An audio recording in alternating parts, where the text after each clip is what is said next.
stormy seas and lost souls. Who is it? She's dreamt of this before. It's coming. Is it? They say dreams are visions of our memories, thoughts and fears, as seen by our inner eye.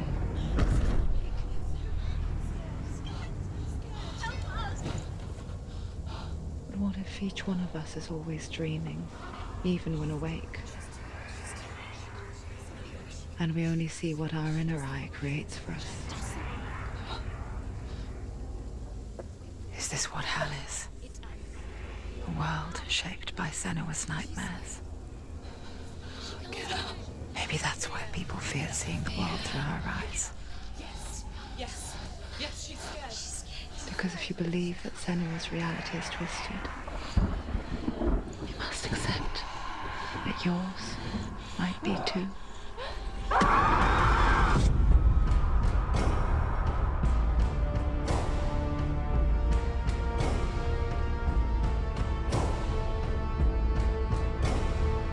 Hellblade: Senua's Sacrifice is a video game about Senua, a Celtic warrior on a vision quest into Viking territory. But what sets our hero Senua apart is that she suffers from severe psychotic mental illness. He knows she's getting closer. He can feel her coming closer. She's getting closer. The original idea for Hellblade was to create a classic hero's journey, a journey of suffering, but one where the fantasy world is not another planet or alternate universe, but a world that is constructed in Senua's mind. But to do so would mean putting psychotic mental illness at the center of the experience, a subject that is still considered taboo, and a challenge that was both terrifying and exciting in equal measure. In Hellblade, the starting point was a newly discovered Celtic goddess called Senua in Ashwell, Hertfordshire.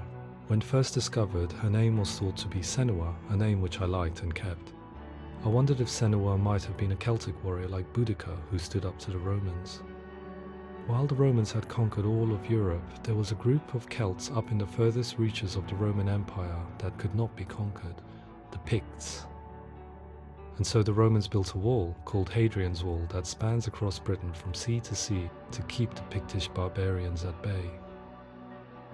The Picts were known for their war paint, painted on with woad, and their matted hair clumped with lime. And so Senua would be a barbarian Pict in this image. What's your name? Senua. I haven't seen you before. I don't leave home much. Oh, Zenua's daughter. I have to go. Wait! Orkney is off the coast of Scotland and was inhabited by the Picts, steeped in history and mystery, and so I made Orkney Senua's home and set the stage for a crisis. In the late 8th century, the first Vikings landed on the Orkney Islands. The population of the Picts crashed thereafter, replaced by the Norsemen of the 9th century. Were they wiped out? We don't know for sure, but it would seem likely given the reputation of the Vikings. The Northmen's brutality is legendary. High-ranking leaders and chieftains of the tribes they conquered were often offered as sacrifice to their gods. The most brutal of these sacrifices was known as the Blood Eagle. I imagine Senua as a young female warrior who returns home from exile to find her partner, Dillion, brutally sacrificed to a Norse god by these hellish warriors from a faraway land. I imagine the horror of this moment and how it would have dragged her deep into mental torment.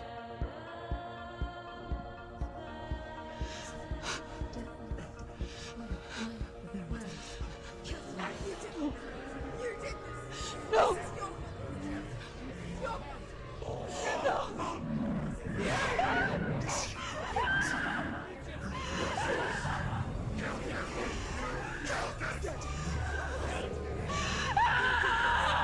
I came to learn that the Celts had a sophisticated and nuanced perspective on the nature of mental disorder.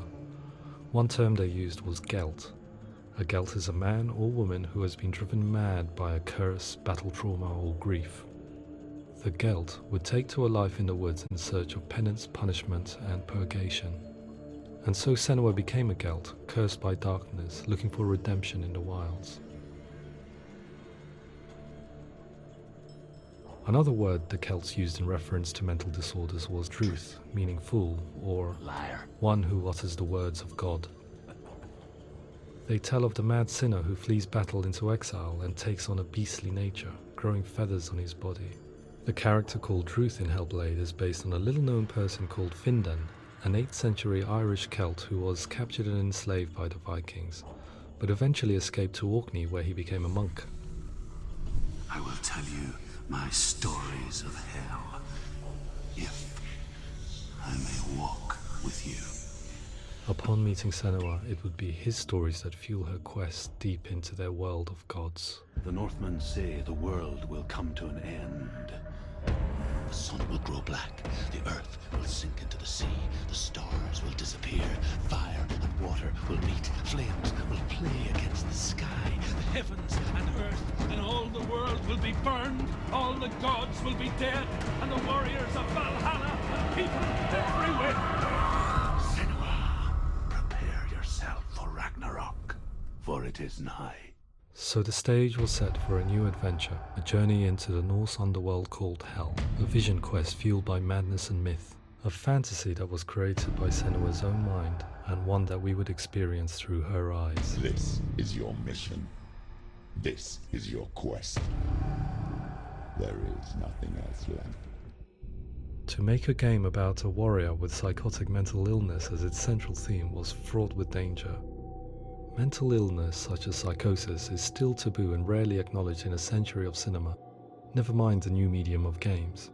Where it does feature, it often conflates psychosis and psychopathy associated with a lack of empathy. It is unfortunate that these two words sound so similar that they are used interchangeably in media.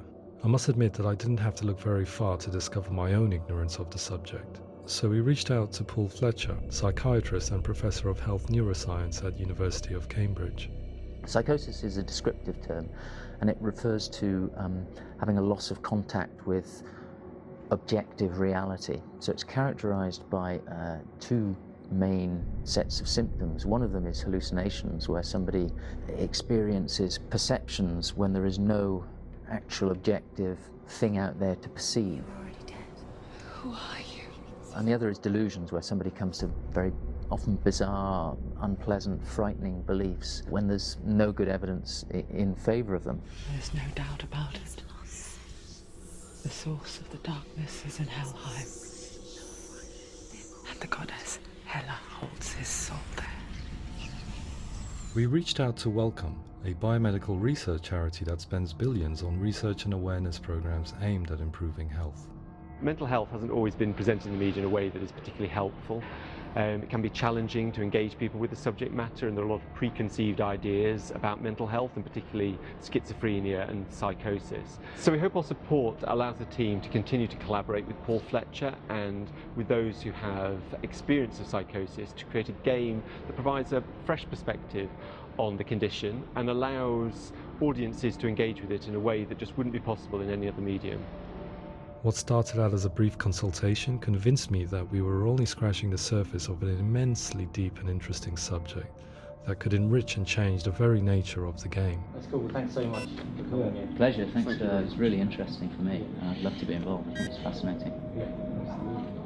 Absolutely. Our understanding of psychosis is still very much a mystery, and ways of treating it are still primitive compared to physical illness. After all, it is easy to see the pain and suffering caused by physical diseases or physical trauma. It is not so easy to see the mental suffering and trauma of severe mental illness.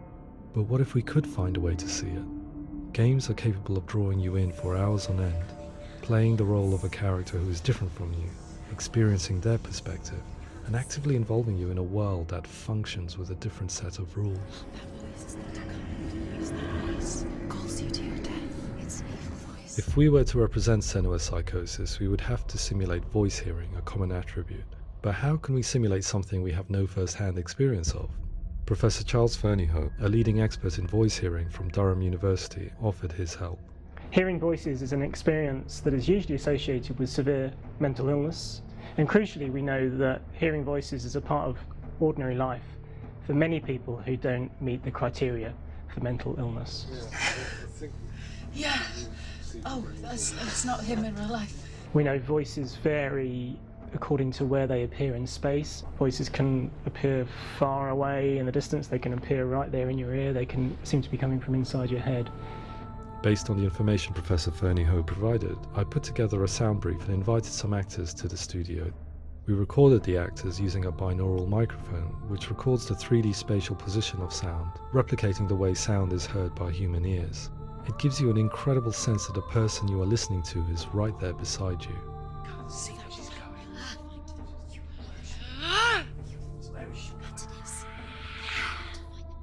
Rachel Waddingham from the Voice Collective came to our studio with 2 young voice hearers to speak to our team. We talked at length about their experiences and they listened to our tests, giving us feedback on how we could improve on it. Everyone hates her. She's cursed. It's very hard to represent what this experience is like, partly because it's such a personal, intense, emotional experience. It's testament to how Ninja Theory have been listening to what the researchers are saying, but also, crucially, listening to the experts by experience. What they've come up with is so compelling. It's by far the best representation I've heard of what these experiences are like.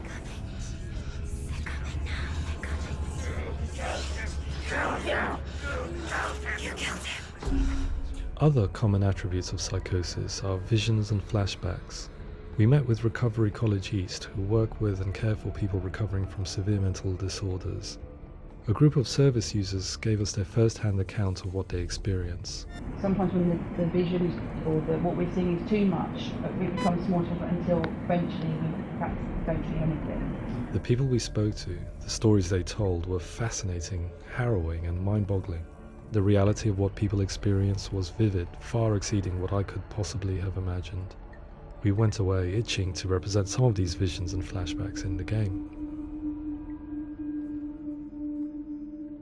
As we all know, my heart is so, love is so far away.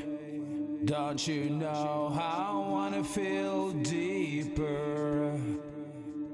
I could never know how you grow, all these days are killing me. Now I see deep in me insanity does unfold. I just wanna feel deeper, deeper. I just wanna feel deeper, deeper.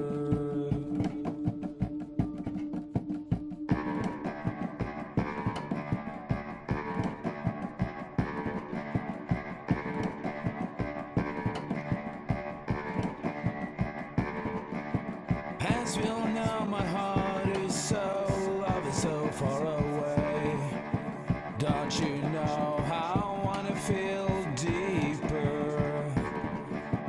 I could never know how you grow, all these days are killing me.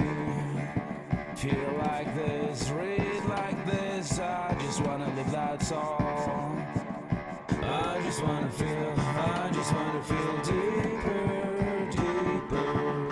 I just wanna feel deeper, deeper.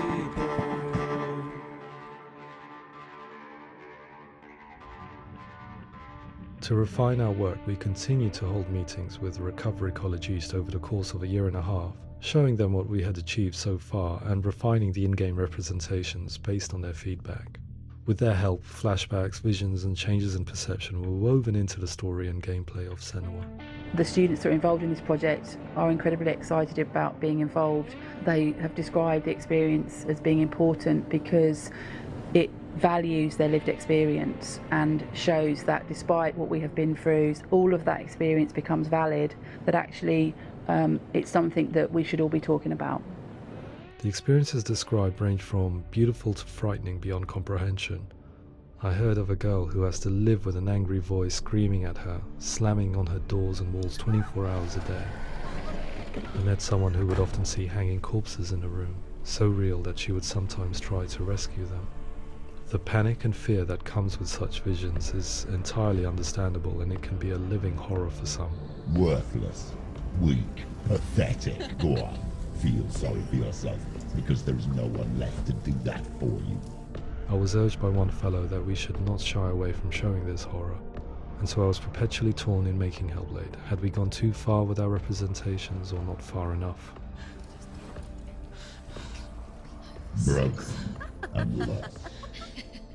Just like your soul. Come on.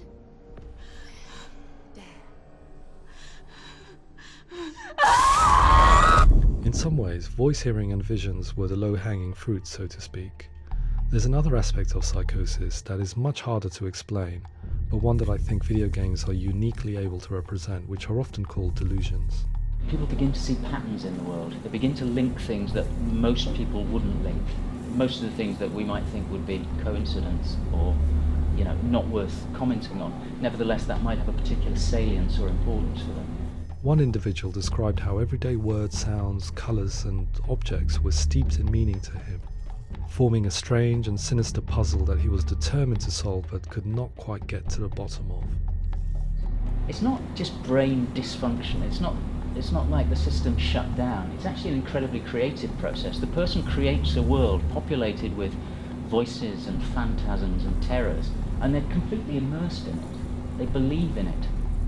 We often invite people into the studio to play the game. In one of our playtests, they played through much of the game, making associations between runes, secret messages, and the threat of darkness that stalked them. There are many things that happen in the world of Hellblade that make perfect sense within the context of Senua's mind. The dark rot that's killing her slowly from within, the secret runes of the gods that block her path to Helheim, and strange associations that exist in the game to confuse you. To complete Senua's quest, you have to internalize and accept the logic and meaning behind these things to progress. Afterwards, they said that they didn't see much evidence of mental illness in the game. People with delusions of all sorts would argue the same thing, that they are not aware of their experience being abnormal in any way.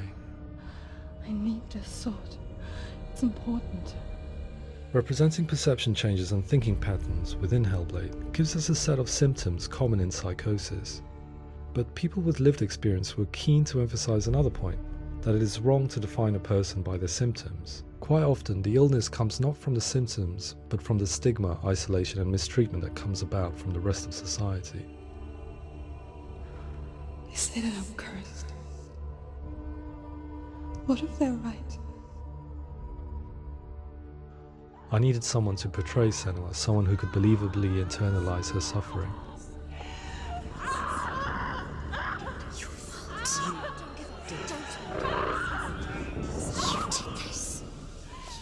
Melina Jurgens, our video editor, had been a stand-in for Senua over a few months while we perfected our motion capture techniques. Without realizing it, she had already auditioned for the role, and I knew her well enough to know that I didn't have to teach her to act, but to relive her own internal pain. As often is the case, those who have suffered mental anguish are never far from us.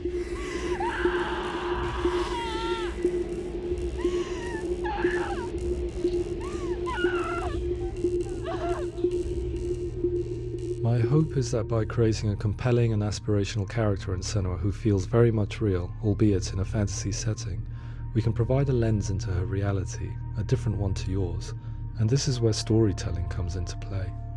I imagined her life based on common threads in real people's lives. She was always prone to psychosis as a child. Her mother Galina also heard voices and had visions, so perhaps there was a genetic aspect. Or perhaps it was cultural, as she lived within a world without science, of gods and superstition, as exemplified by her druid father Zimbal. Psychosis developed in her late teens to early 20s and was exacerbated by stigma and isolation at the hands of the clansmen and her father. This darkness. It's spreading. The trauma of seeing her lover Dillian sacrificed tips her over the edge, making her remodel her reality around a concept that connects everything: the darkness. So the question, is what Senua experiences real? Can only be answered by saying, yes, it is real. It is her reality. All of her suffering will have been for nothing. It's just a matter of time.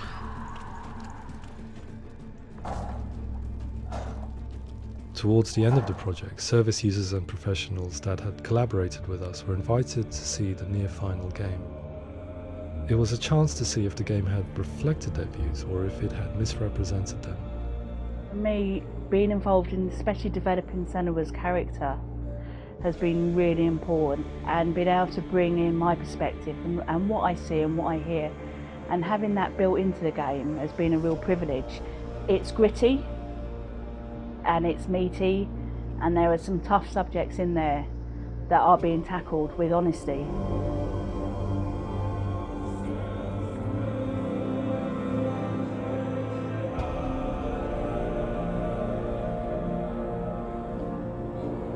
I was blown away by it today, absolutely blown away. It was just fantastic to get the opportunity to use our lived experience in a very creative way. There's nothing tokenistic about the work we've put in. It feels like we've been listened to, things have been taken on board, and I think there was a lot of realism in the game itself, and it feels very authentic.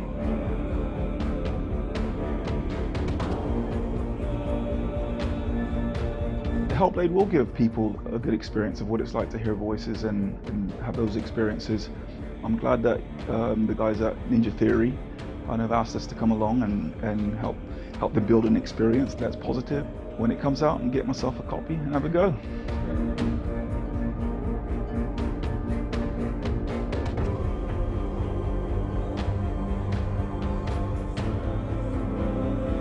I think all the way through I was really inspired by how the conversations have translated into the game in a way that I think I didn't imagine was possible. So wonderful, really wonderful.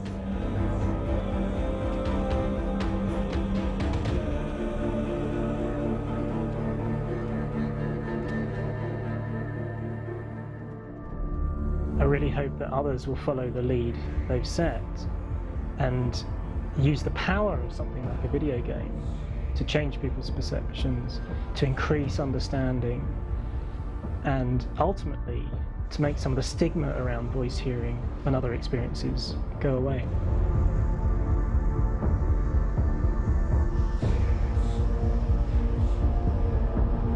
For me, it was really exciting to see something that I explore scientifically being represented so beautifully in a character who's trying to penetrate the mysteries of the environment in which they've been placed, with all of this strange uncertainty and noise and conflicting information that they're getting. I'm very excited by this way of trying to represent mental illness, because I think it actually might be offering us insights that we wouldn't get from pure scientific explorations, and actually giving us quite an empathic view of what it might be like.